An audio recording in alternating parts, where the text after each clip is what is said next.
Specific heat capacity for small increase in temperature of a gas causes large change in volume and pressure.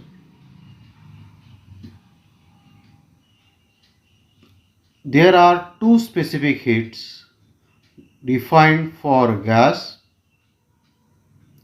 One, specific heat at constant volume. Second, specific heat at constant pressure. But these specific heats are again categorized into two types. One, principal specific heat. Second, molar specific heat. That means principal specific heat at constant volume, molar specific heat at a constant volume. We have studied the definition of these two specific heats in 11th standard. Principal specific heat. The principal specific heat capacity of a gas at a constant volume denoted by S suffix V is defined as quantity of heat absorbed or released for the rise or fall of a temperature of unit mass of the gas through 1 Kelvin or 1 degree Celsius when its volume is kept constant. Then it is called as principal specific heat at constant volume. Here we have considered the unit mass of a gas. Instead of unit mass of a gas, if you consider 1 mole of the gas, then that becomes a definition of molar specific heat capacity of a gas at constant volume, and it is denoted by CV. V is in suffix. It is defined as quantity of heat absorbed or released for rise or fall of temperature of 1 mole of gas through 1 Kelvin or 1 degree Celsius when its volume is kept constant. So both definitions are similar, only this word get changed. For principal specific heat, unit mass word, and for molar specific heat, it is 1 mole of gas. Specific हीटचे दोन प्रकार पाहिलेत आपण, principal specific heat आणि molar specific heat at constant volume and at constant pressure. हे सगळा भाग 11वीला तुमचा झालेला आहे. दोन्ही व्याख्या जवळपास सारख्या आहेत, फक्त जर मी कॉन्स्टंट व्हॉल्यूमचा विचार केला आणि प्रिन्सिपल आणि मोलर स्पेसिफिक हीट डिफाईन करायचा प्रयत्न केला, एकच शब्द बदलतो. प्रिन्सिपलमध्ये युनिट मास घेतलं जातं. कशासाठी? तापमान युनिट मास ऑफ गॅसचं तापमान 1 डिग्रीने वाढवताना जेवढी हीट ॲब्सॉर्ब झाली तिला म्हटलं जातं principal specific heat at constant volume. म्हणजे यावेळेला व्हॉल्यूम तुम्ही कॉन्स्टंट ठेवलेलं. किंवा दुसऱ्या अर्थाने जर 1 डिग्रीने तापमान कमी केलं म्हणजे हीट तुमची रिलीज होणार आहे, बाहेर पडणार आहे. म्हणजे त्यावेळेला जेवढी हीट रिलीज होईल 1 डिग्रीने तापमान उतरत असताना कॉन्स्टंट व्हॉल्यूमच्या वेळेला त्याला म्हटलं जातं principal specific heat at constant volume. आणि मग तशीच मोलरच्या बाबतीत लिहिली, पण युनिट मासच्या ऐवजी फक्त 1 मोल आणि बाकी प्रोसेस तीच. Similar definition you may write for the constant pressure also for principal specific heat of a gas at constant pressure or molar specific heat of a gas at constant pressure. Here volume may change but pressure remain constant. Now we derive one relation called as Mayer's relation. Consider 1 mole of an ideal gas taken in an enclosed cylinder. A light, frictionless, airtight piston is fixed in a cylinder. Suppose this is a cylinder. This is cylinder, and in this cylinder, a piston is moving. So it is your piston. that piston is moving in this cylinder.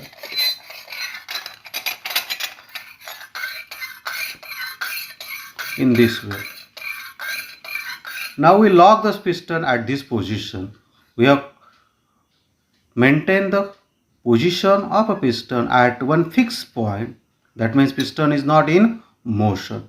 That because of that volume of a gas remain constant. So this is one condition. Second condition, we allow to move the piston up or down. That means volume of gas may get changed. So we apply these two conditions to derive the Mayer's relation. First condition, movement of piston is locked if the gas is heated keeping volume constant. That means piston is not moving in the cylinder. Temperature of gas increase by dT. At that times whatever the heat you have supplied, that all is used to increase the internal energy of the gas. That is not, piston is not in motion, so no any work done. Here work done in a moving piston is 0 because piston is not in motion since volume is a constant. At that times whatever heat you have supplied or all heat is used to increase the temperature of gas, that means to increase the energy of the gas. So heat supplied can be written as N CV dt, and to increase the internal energy, how much amount it is increased, that is denoted by dE. We have considered the gas of 1 mole. So 1 mole gas is taken. So N is equal to 1. Substitute here. So Cv dt is equal to dE. This is your equation 1. Now the second condition, if the gas is heated at a constant pressure and temperature of a gas is increased again by dT. Here the pressure is kept constant because so the movement of piston is allowed as a piston is moving up or down, so volume may get a change.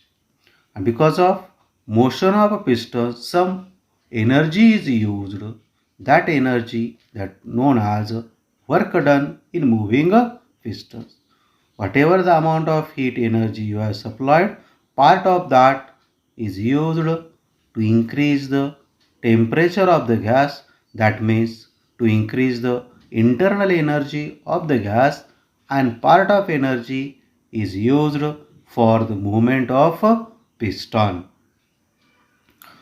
So heat energy supplied is denoted by dQ2 which is equal to increase in energy of a gas dE and work done, that is pressure into volume.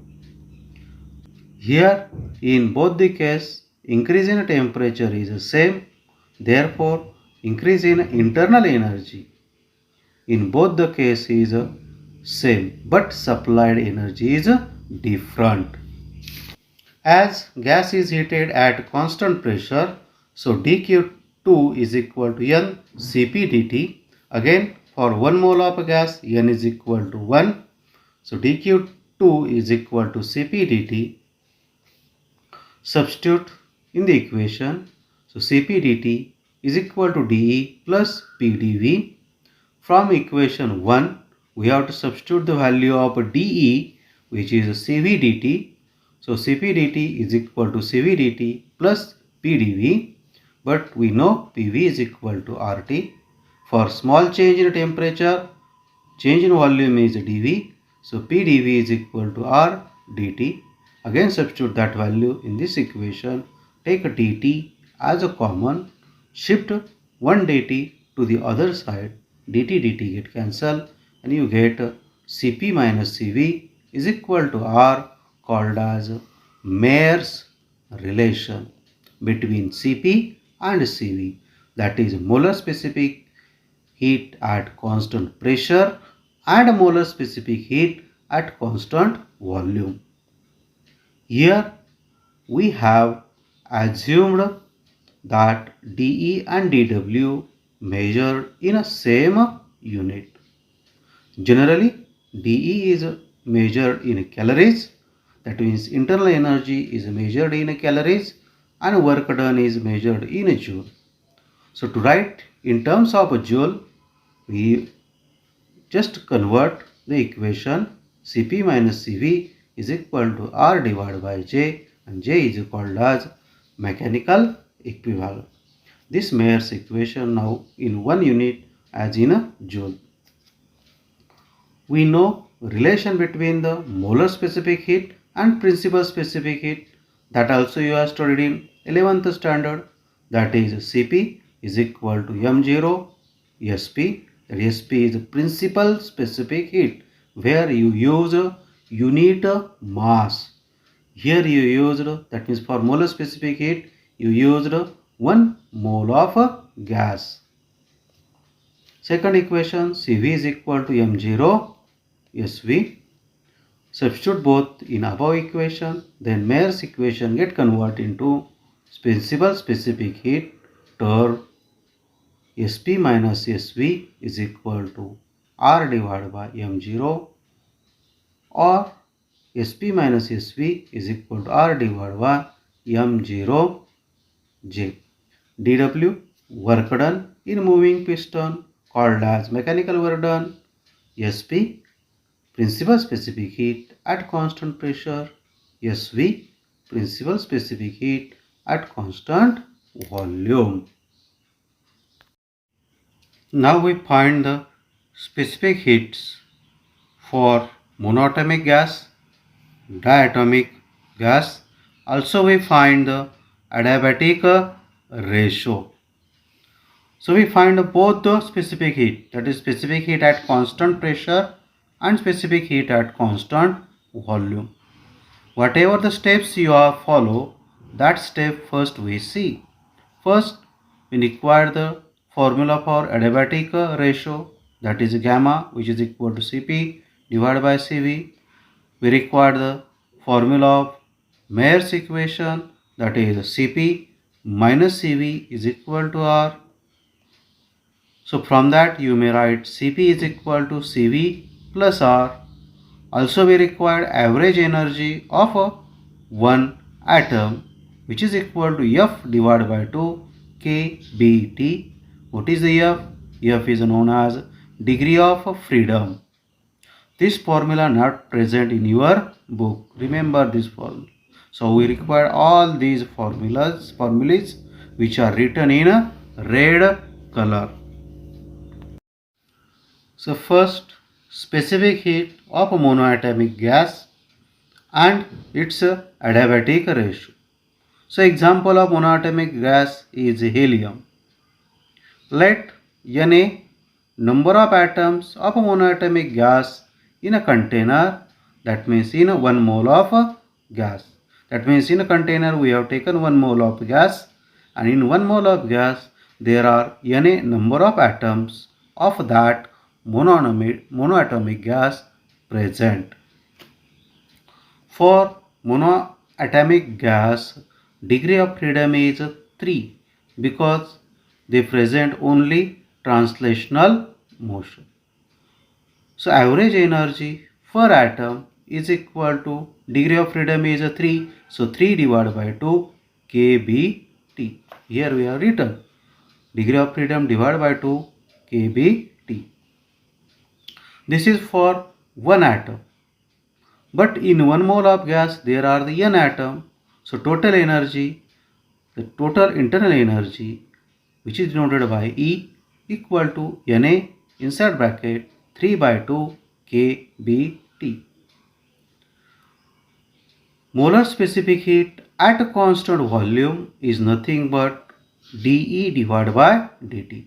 That means when you find the derivative of internal energy with respect to the temperature, then we get the molar specific heat at constant volume. So to find the derivative of this term, this Na 3 by 2 kB constant, so dt by dt, substituting here dt by dt is 1, so you get Cv is equal to Na 3 by 2 kB. How to find the derivative, that we again studied in 11th standard in first lesson, last topic of first lesson. NaKb is equal to R. Na, that is number of atoms, Kb Boltzmann constant, and product of that is nothing but gas constant R. Substitute. So Cv is equal to 3 by 2 into R. Once you get the molar specific heat at constant volume, then using Mayer's equation, you may calculate molar specific heat at constant pressure. That is Cp is equal to Cv plus R. Substitute the value of Cv and simplify. You get Cp is equal to 3 by 2 R. So we have calculated both the molar specific heat, that means molar specific heat at constant volume and molar specific heat at constant pressure, and now we calculate adiabatic ratio, that is gamma, which is equal to Cp divided by Cv. Substitute the value of both. Adiabatic ratio for monoatomic gas is 5 by 3. We follow same steps for diatomic gas also. That means we write total internal energy, then we find the derivative of it, which gives you the molar specific heat at constant volume.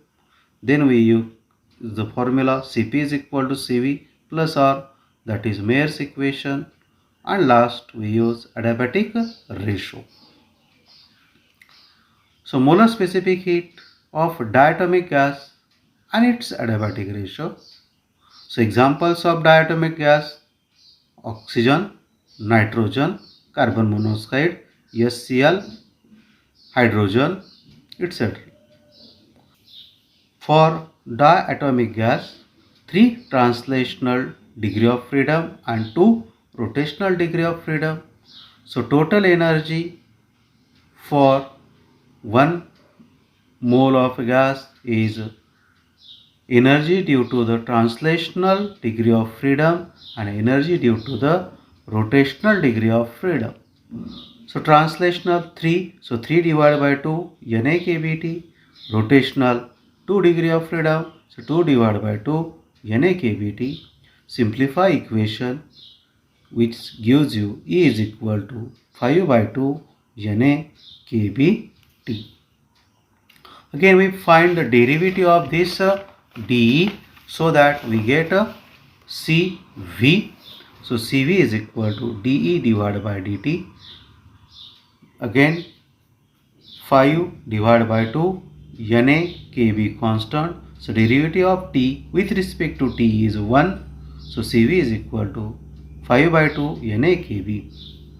Substitute that in equation. Cp is equal to Cv plus R, and simplify equation. You get 7 divided by 2 into R. Now you calculated Cp, you know the Cv, and find out the adiabatic ratio, that is gamma, which is equal to Cp divided by Cv, and substituting the value of Cp and Cv, it becomes 7 by 5.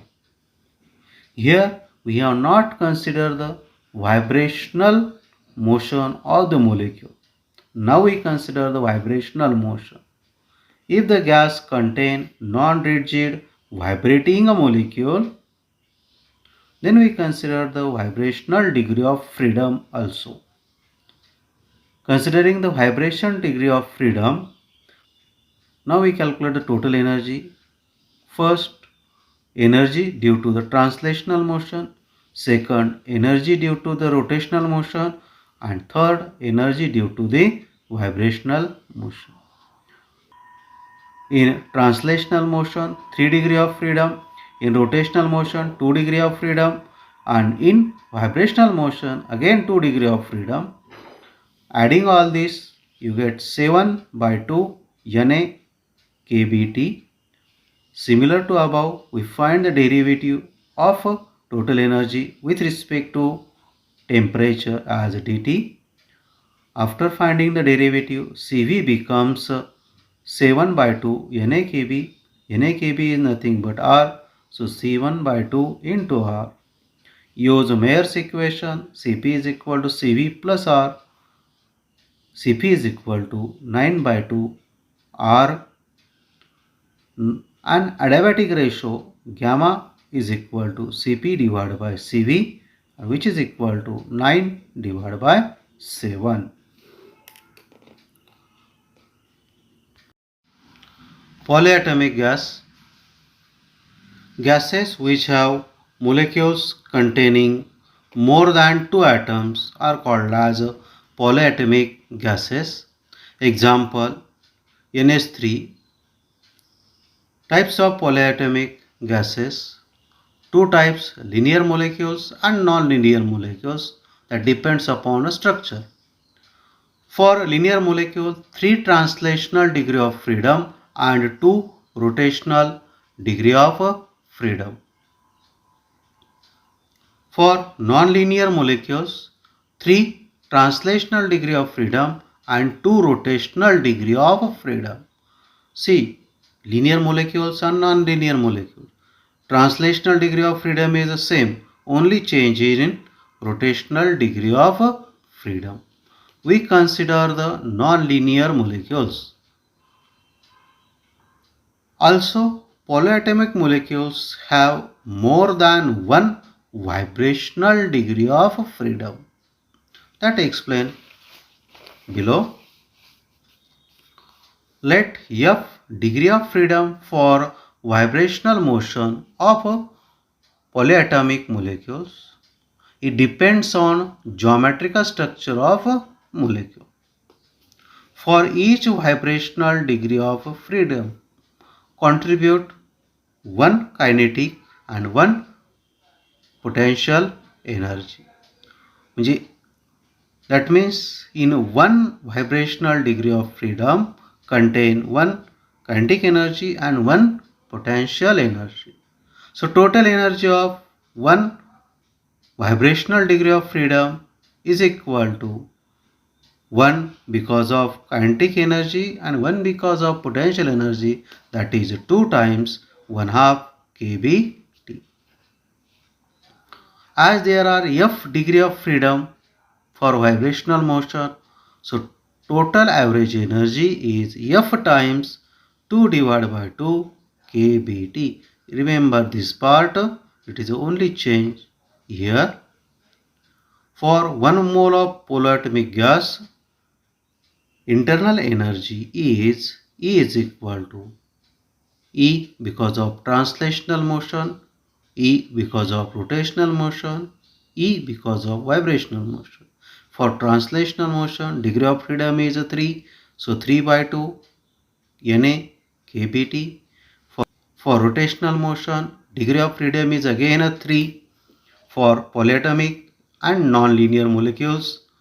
So 3 by 2 Na kBT. For vibrational motion, degree of freedom is 2F or F into 2. So 2F divided by 2 Na kBT. So 1/2 Na kBT take as a common and simplify. You get E is equal to 3 plus F bracket complete Na kBT. Find the derivative of this energy with respect to the temperature. That gives you the molar specific heat at constant volume. So after finding the derivative, T get cancelled. In bracket 3 plus F bracket complete Na into Kb, and Na into Kb is nothing but R. Substitute that. So Cv is equal to inside bracket 3 plus F bracket complete into R. Once you get Cv, you calculate the Cp using the Mayer's equation. So Cp is equal to Cv plus R. Substitute the value of Cv and simplify. Then we get Cp is equal to inside bracket 4 plus F bracket complete into R. You have calculated Cp, you have calculated Cv. Now calculate the adiabatic ratio. Formula for adiabatic ratio is Cp divided by Cv. Substituting the value of Cp, substituting the value of Cv, you get adiabatic ratio equal to 4 plus F divided by 3 plus F.